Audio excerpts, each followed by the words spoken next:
What is up, ladies and gentle nerds? It's your boy Graham, also known as HamHawks42 on the internet, and today is another episode of Overthinking MTG, the show where we look at random magic cards, overthink them for way too long, talk about every element of them that we can kind of squeak any content out of, if I'm honest.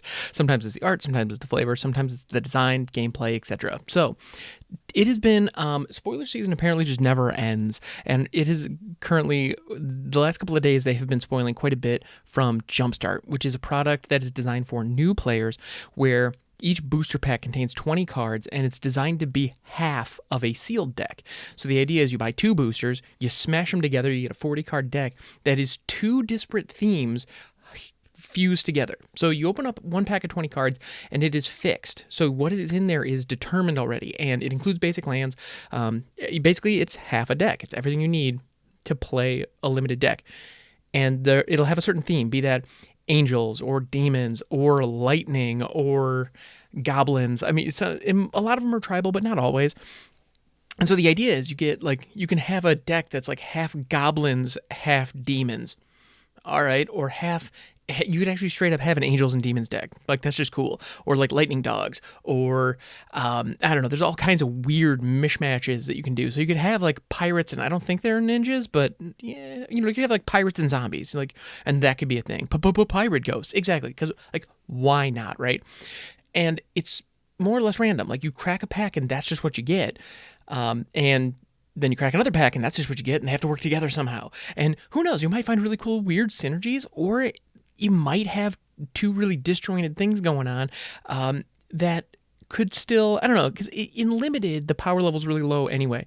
So I had assumed, because of the name, because of how it was being marketed, that this set was entirely intended for brand new players. It is a way to eliminate the deck building challenge while giving someone a very unique experience, and also eliminating the challenge that is drafting. Because drafting for a new player would actually be really, really daunting, and even building a sealed deck is really daunting if somebody doesn't know how the game plays.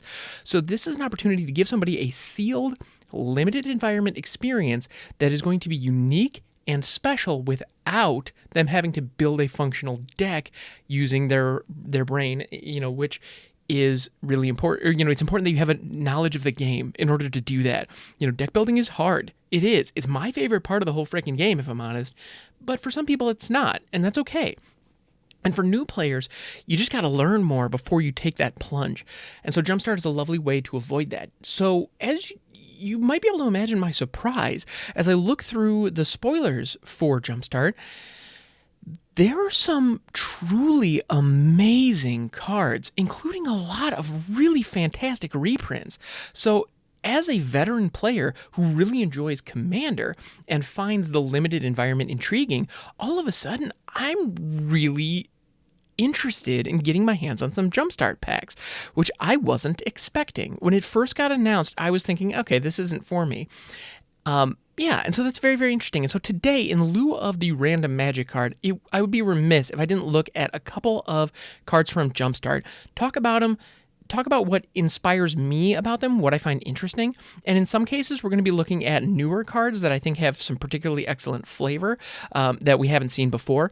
And others, actually, I do have one reprint on the docket that I really want to talk about, because it is one that there are a number of reprints in Jumpstart that are cards that I straight up never thought would get reprinted. Ever. And they're here. they're new.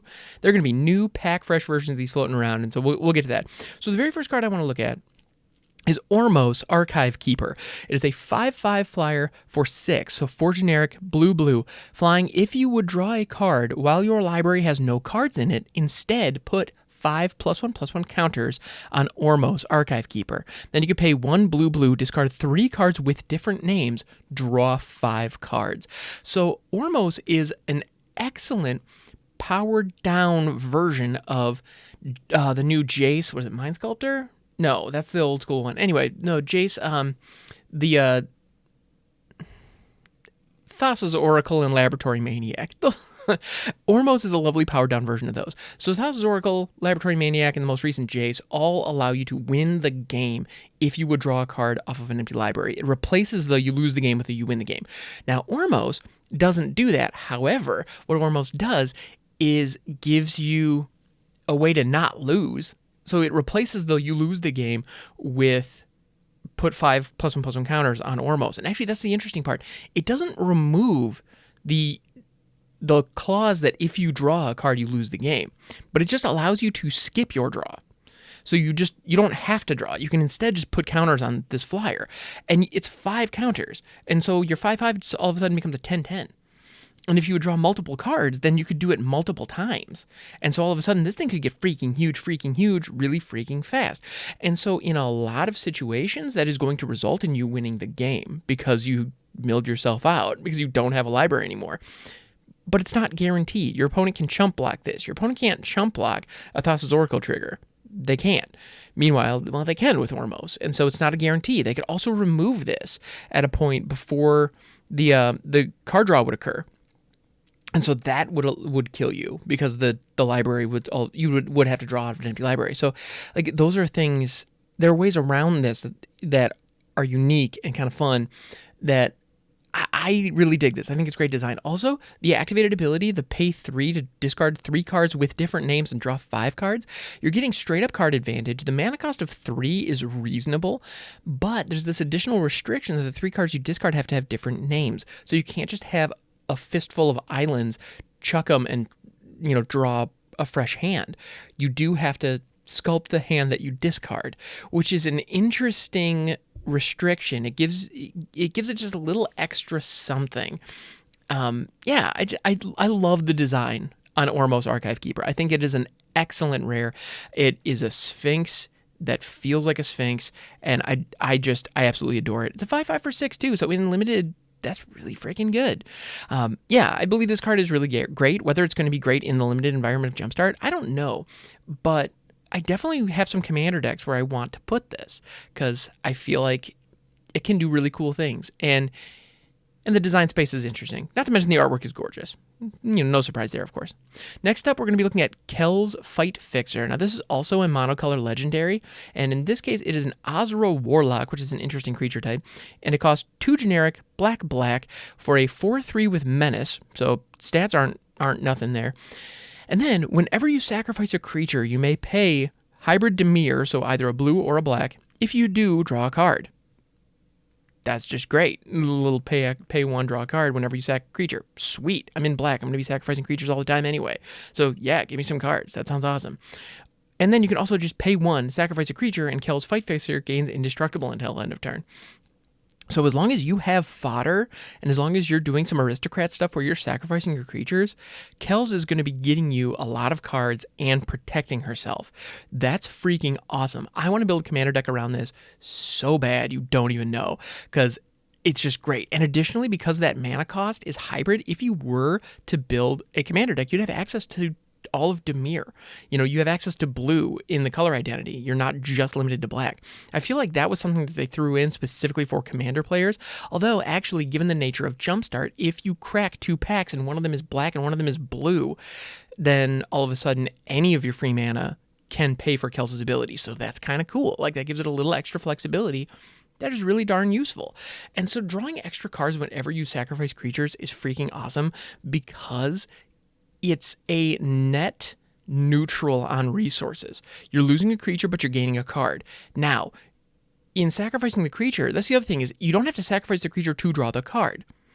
I didn't say that correctly. No, the creature being sacrificed is a trigger that gives you the option of paying for this. So whatever you sacrificed it to is still an effect that you're getting. So presumably, if you're sacrificing creatures anyway, it's because you're getting some kind of value out of them. Now, imagine this with like Ayara, who allows you to sacrifice creatures to draw cards. So you tap her, sacrifice a creature to draw a card, then you can pay an additional 1 and draw 2. Just draw another one just cause.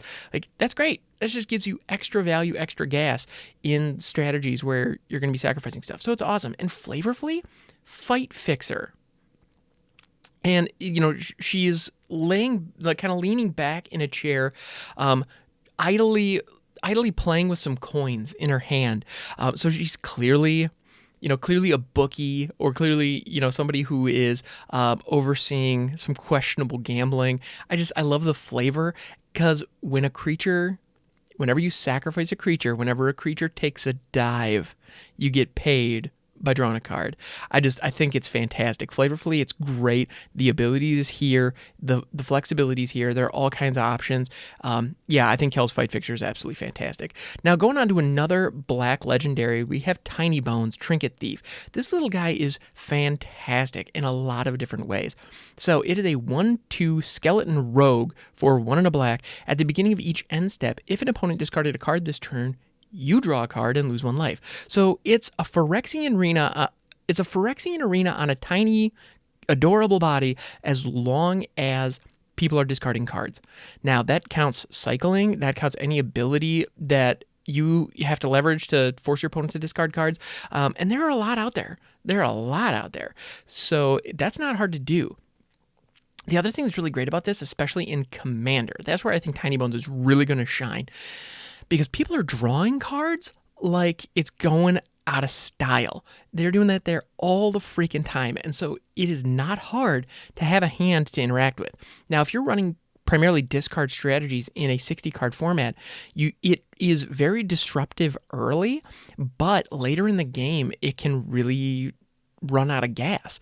Anybody who's tried to build a deck around Abyssal Spectre or one of those just like discard bombs to try to force your opponent to discard their whole hand the whole game and kind of stacks them out that way, finds out really quickly that if you don't have a really strong way to finish the game fast, they will inevitably draw the answer off the top of their deck and play it immediately, and you won't have a chance to disrupt their hand with it. That happens. It happens all the time. And so in a one-on-one format, that level of that hand disruption being plan A is generally not a good idea. As a backup plan to help slow your opponent down while you get something else online, absolutely, it can be very valuable. But full-on discard decks generally don't work. However, in Commander, your opponents are drawing a whole obscene amount of cards to the point where generally making them discard one is kind of irrelevant. Like, it doesn't make that big of a difference. The amount of advantage lost by thought seizing somebody in Commander and forcing a particular discard out of their hand is really minimal. And usually that one card that you have, you want to get more value than that out of it. However, if thought seizing somebody is going to give you access to Tiny Bones' Phyrexian Arena at the beginning of that end step, awesome. Then all of a sudden, like, you got a thought seize that replaced itself at the end of the turn. That's great. And then if you have instant speed ways of forcing people to discard stuff, you get it at the end of their turn too. So that's just great. There's all kinds of fun things you can do with this. And as a result, you're limiting your opponent's hands. You're forcing them to discard stuff. You're drawing extra cards. So you're getting some excellent hand advantage or excellent card advantage there. Then if you have other things that can interact with their graveyard, I mean, they're discarding all those cards. So why not, right? Anyway, I think this is great. But then finally, you can pay 6. Each opponent with no cards in hand loses 10 life. So if you have a way to produce an obscene amount of mana and something that forces all opponents to discard their hand, which there's actually a lot of them out there, believe it or not. There are a number of spells and abilities that force all players to discard their entire hand. So if you have any of those, that can be a finisher with Tiny Bones if you have enough mana. So and the other thing is, in black, if you have Urborg, Cabal Coffers, Nykthos, trying to Nyx Lotus, like, it's not that crazy to get an incredible amount of mana up in mono black. So there are ways around it where you can really pump it up, and that 6 hit, you could trigger that 2-3 times in a turn after forcing everybody to discard their hand. That would get out of hand really, really fast. And little guy only costs 2 to put onto the battlefield. So even if he does get killed a couple of times in a Commander game, it could get killed twice and it's still only going to cost you, 6 to put down? That's not bad. Like, that's just not bad at all. So I think Tiny Bones is going to be an absolute bomb mono black Commander staple. I think it's going to be the big cheese. Speaking of card draw in Commander, I want to get to the last card that we're going to be talking about today, and it is a card that I am truly shocked is getting a reprint. I never believed in a million years we would see this card get reprinted because it was originally printed at Common back in, I believe it was Urza's Saga. So it was a super old set, super old card. It was originally printed at Common because they clearly didn't understand how good it was. This time it's coming back as a rare. And what I'm referring to is Ristic Study. Ristic Study is an enchantment that costs 2 and a blue. Whenever an opponent casts a spell, you may draw a card unless that player pays 1. So this was originally printed at Common, and because apparently they didn't think it was very good. But of course, in Commander, it has become an incredibly powerful staple that can force people to draw just an insane number of cards because nobody's going to want to pay the 1. That's a situation where generally when people are playing stuff, they don't want to pay extra to prevent you from drawing cards. So a lot of the time with Ristic Study, you can draw a lot of cards. The reason that this reprint is especially noteworthy is Ristic Study hasn't been reprinted in, I think has it been decades, plural, or has it? It's been an incredibly long time since we have seen Ristic Study. And as a result, it's going for, I want to say like $20 or $30 right now because every Commander deck that has access to blue is better if it has Ristic Study in it. Okay, I shouldn't say every because that's a really bold statement, but most, for sure. There are very few decks that would be hurt for having Ristic Study in it. It's just one of those where if you've got it, play it because it's great. And because of that, the price has crept up over the years as copies have become more and more rare, as people have, held on to what they have because it's retaining its value. And so the fact that it's getting reprinted is awesome. And the truth is, this is one of those cards that is so freaking good in Commander, and Commander is such a freaking good format that is only growing year over year. This thing is going to retain its value. Like, I think what we're going to see is the price on Ristic Study is going to drop significantly right after Jumpstart comes out. And then it's just going to slowly climb back up. That's how Commander staples work. And so now would be a fine time to grab a couple. I'm no financial wizard, so please don't take this as, financial advice. But if you are a Commander player and you want to get your hands on 1, 2, 5, 12 of these for your various decks, now's the time. Go grab them because they're going to get more expensive later, unless Wizards decides to just reprint the Everloving snot out of these, which I wouldn't be mad at. I got to be honest. So yeah, guys, Jumpstart looks like a fantastic set. I am really excited for it, and I didn't expect to be, which was the same feeling I had for Core 21. So all in all, I feel like this past year, Magic players have been really cynical, and rightfully so, because we've seen a lot of really questionable stuff hit various metas, but that's changing. And that's changing in a really beautiful way. And I think these new sets that we're seeing are shifting things in the right direction. So I'm delightfully surprised by Jumpstart. I can't wait to get my hands on them. I think we're in for a really fun ride. And I can't wait to see what happens next. When we go back to Zendikar, who knows? Yeah.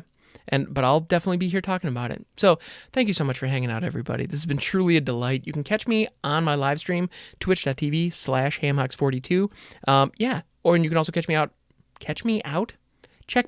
catch up with me, catch me over on YouTube. Also, hamhocks42, the link is in the description.